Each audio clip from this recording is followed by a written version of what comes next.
Hey guys, so welcome back. In today's video, I'm going to share with you 5 things that you can do to be way more productive at home. My first thing, and the thing that's absolutely going to have the biggest impact in your life, is to have a daily to-do. And I know you're rolling your eyes, and some of you maybe have tried daily to-dos, and some of you are like, yeah, I've heard this before, Cass. Yeah, I'm not saying this is going to be revolutionary stuff, but I am saying you might be doing your to-do list wrong. And I was doing it wrong for a really long time. And the way to do it right is to never have more than 5 things on your list. I never want your to-do list to be clean the house, go grocery shopping, do some other big, ridiculously huge task. No. We break down clean the house to like vacuum, mop, laundry, and no more than 5 things. The perfect amount of things on your to-do list is 3, honestly, because that way it's really realistic. I never, ever want you to put so much on your list that you're looking at it feeling overwhelmed, because when we get overwhelmed, we procrastinate, we put it off, we avoid it, we ostrich, as I like to call it, where we stick our head in the sand and pretend it doesn't exist and spend hours of time like on TikTok or Facebook or just randomly on the internet or watching TV. You know you do it because we all do it. And the way to really stay motivated with a daily to-do list is to make it manageable. I like using this little notebook. I'm not a planner person, but I like this because I can do my whole week at a glance. And that way, if I don't get to something, I just move it to the next day. No pressure. Some days I don't do anything, and that's fine. The whole point of this is moving the needle forward, having a plan for my life, deciding what's really important and putting it on paper, because when you put it on paper, you're way more likely to actually do it.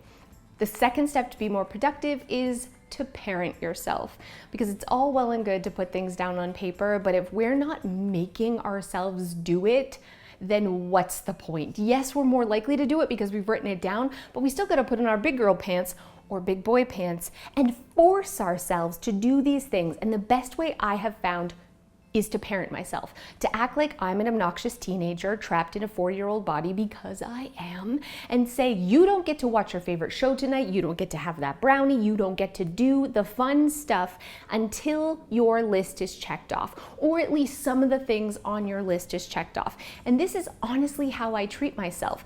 I tie the things that I have to do to something fun. And because I'm an obliger, I really recommend, side note, Gretchen Rubin's The 4 Tendencies. It's an excellent book.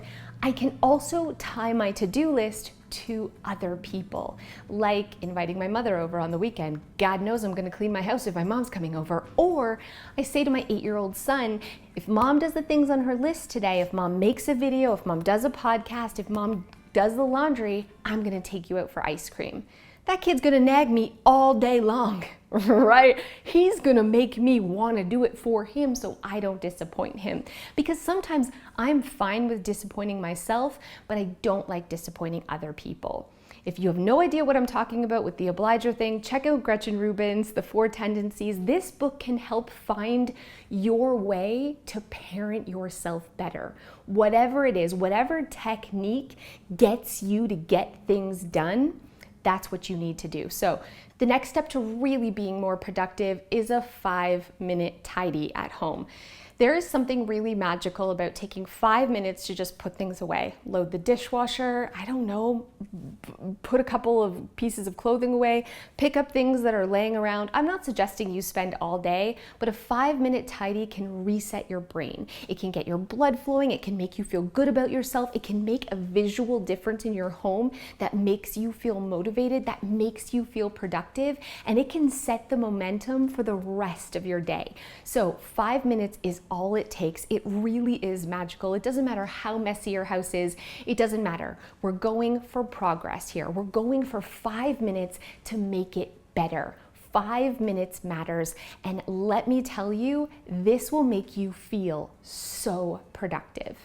The fourth way to be more productive at home is to lower your expectations. Like, put that bar on the floor, right? So many times we have such high expectations for ourselves that it feels overwhelming. Mopping the floor is an example. You have this on your list. I'm gonna mop the floor today. It's really sticky. I gotta move the furniture. I gotta get the bucket and the mop, and it's gonna take forever. I should probably vacuum first. Before I do that, I have to pick up stuff off the floor. And before you know it, you're exhausted and you haven't mopped anything. Here's what you do. You see some spill on the floor, you spray some cleaner, you clean it with your sock.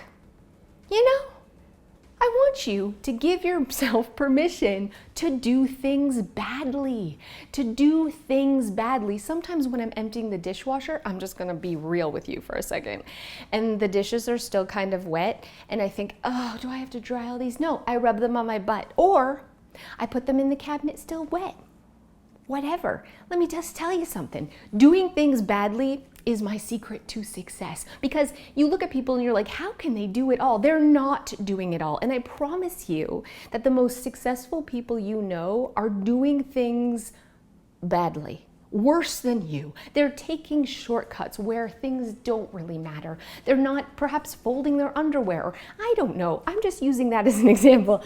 Why did I always make things so weird? The point is, I want you to really lower the pressure and expectations that you're putting on yourself. Nothing has to be done perfectly. I don't know who came up with that saying, if you're gonna do something, do it right. That is the worst advice I've ever heard, because it stops people from doing anything at all. It stops people from getting started. It causes perfection paralysis and procrastination. So allow yourself to do things really, really badly. And the last step, if you're like me and you're a person who tends to be kind of sedentary, and you feel like you just can't get moving, or you feel depressed, or you can't feel the motivation to get up and do things, try making your bed or making your sofa. Because for me, I lay in bed a lot, and I'm gonna be honest with you, I am not the most productive person. I am a burster. I like either lay in bed for days at a time just crushing every Netflix show, even if they're bad, or I get up and start doing things and I'm like, yeah, this is awesome, and I do a lot of things. And the difference between the lay in bed all day and the person who's like feeling motivated and doing things is the lay in bed all day girl got up. She got up and she got moving. And so if you're a person who stays in bed too long, make the bed. If you're a person that tends to flop in your favorite chair, put something on the chair, a pillow, a cat, something. If you lay on the sofa and surf the web, make your sofa. Put some pillows, put some blankets, put some stuff on it. Force yourself to get up and have a change of scenery, to move around, because the more sedentary you are, the more you do nothing, the more you feel like doing nothing, and the harder it is to get going. Get up, have a shower, make your bed, put on clothes instead of pajamas. It doesn't matter what you do, just get yourself out of the place where you normally sit and do nothing. A change of scenery is amazing for just boosting your motivation and making you so much more productive. So thank you guys so much for watching. If you do nothing else after watching this video except lower your expectations, then I'll be ecstatic, because I think a big problem today is just the pressure we put on ourselves to do everything, to be everything, to have a clean house and a career and be an awesome mom and do all of these things. And it can feel so smothering and suffocating. All we want to do is hide. And I never want you to feel that way. And I think allowing myself to do things badly, to just not worry about being perfect, is so freeing. And even like wearing it as a badge of honor, right? Like, yeah, I do things half-ass, and that's okay. That's half-ass Cass. That's what you can call me. It's just completely changed my productivity. I get so much more done. And yeah, progress over perfection, right? Anyways, I'll see you guys next time. Thank you guys so much for those of you who have stayed to the end. I thought I would do a weight loss update because a lot of you have been messaging me and asking me, Cass, tell me about your eating schedule and what you eat in a day and how you exercise and blah, blah, blah, blah, blah. Oh my gosh. I'm gonna be totally honest with you. You ready for it? I am a bad person when it comes to health and fitness. So I had weight loss surgery, you know, it's almost been 2 years ago. Can you believe that? So long ago. My starting weight was 250 pounds. I got down to 130 pounds just from the surgery. I wasn't doing anything special. I was avoiding carbs and sugar and eating a lot more protein. But now I'm like, YOLO, I can do what I want. I can eat what I want. And for a long time, I wasn't gaining any weight. And I was like pushing the limits. You guys, I was pushing the limits and I started to gain a little bit of weight. So I hover between 138 and 145.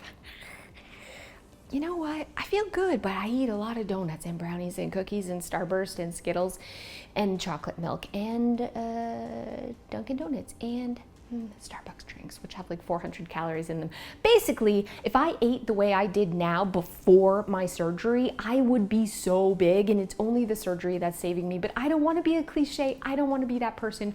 So I've been doing better-ish lately, and I've been trying to pair a protein and a carb. Get more protein in, drink more water, put down the candy, Cass.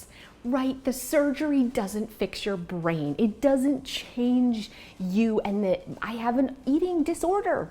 I'm impulsive, and I eat way too much junk. And if I had to choose between an orange and Starburst, it's Starburst all day long.